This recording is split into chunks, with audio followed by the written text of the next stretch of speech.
We've seen up till now how we can use existing tools to extract differences between versions of files and apply those changes back to the original files. Those tools are really useful, but most of the time we won't be using them directly.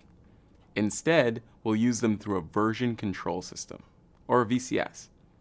A version control system keeps track of the changes that we make to our files.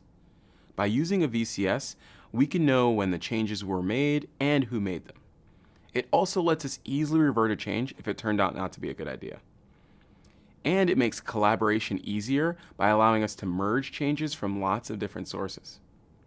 At first look, a version control system can seem like a complicated, possibly intimidating tool. But if you look closer, you'll see that it's really just a system that stores files. However, unlike a regular file server, which only saves the most recent version of a file, a VCS keeps track of all the different versions that we create as we save our changes. There are many different version control systems, each with their own implementation and with their own advantages and disadvantages. But no matter how the VCS is implemented internally, they all let us access the history of our files.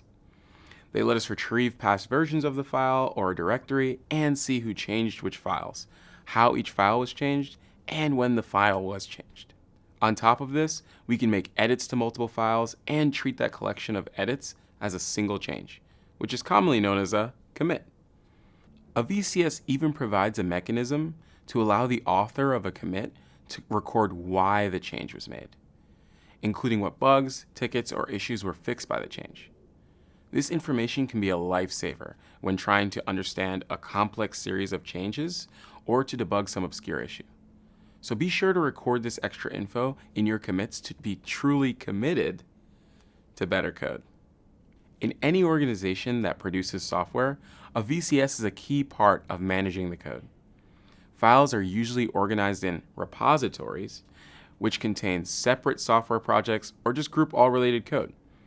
If there's a lot of people involved in developing software, some developers may have access to only some of the repositories. A single repository can have as little as one person using it, and it can go up to thousands of contributors.